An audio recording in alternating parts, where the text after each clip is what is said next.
के चोलिया सीधे दरजिया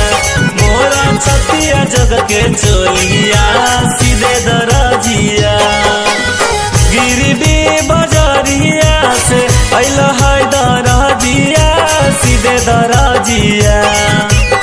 गिरडी बजरिया से अइल है दरजिया सीधे दरजिया हाँ सीधे दरजिया मोहरा छतिया जग के चोलिया सीधे दरजिया मोहरा छतिया जग के चोलिया सीधे दरजिया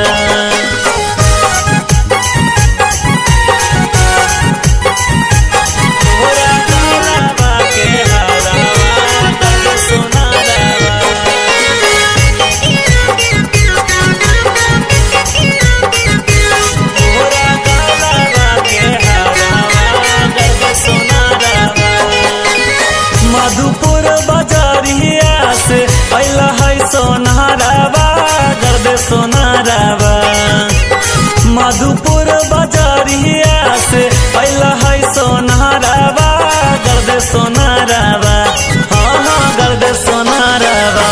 मोहरा गलावा के हारावा गर्द सोनारावा मोहरा गलावा के हारावा गर्द सोनारावा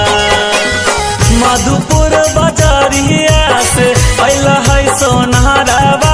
गर्द सोनारावा मधुपुर बजरिया से अइल है सोनारावा गर्द सोनारावा हाँ गर्द सोनारावा मोहरा गलावा के हारावा गर्द सोनारावा मोहरा गलावा के हारावा गर्द सोनारावा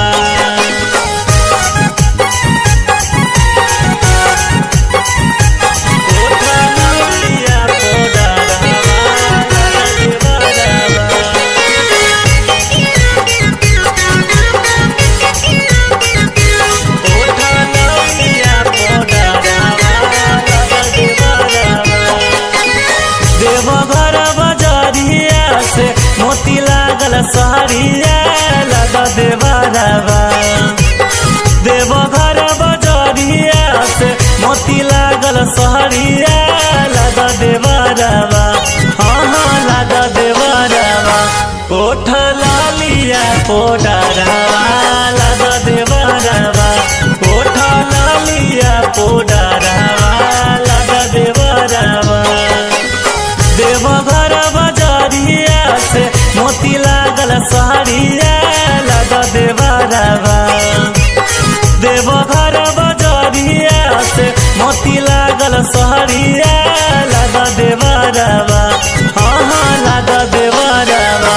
कोठ लालिया पोडरवा लगा देवरवा कोठ लालिया पोडरवा लगा देवरवा गिरडी बजरिया से अइल है दरजिया सीधे दरजिया गिरडी बजरिया से अइल है दरजिया सीधे दरजिया हाँ सीधे दरजिया मोहरा छतिया जग के चोलिया सीधे दरजिया मोहरा छतिया जग के चोलिया सीधे दरजिया।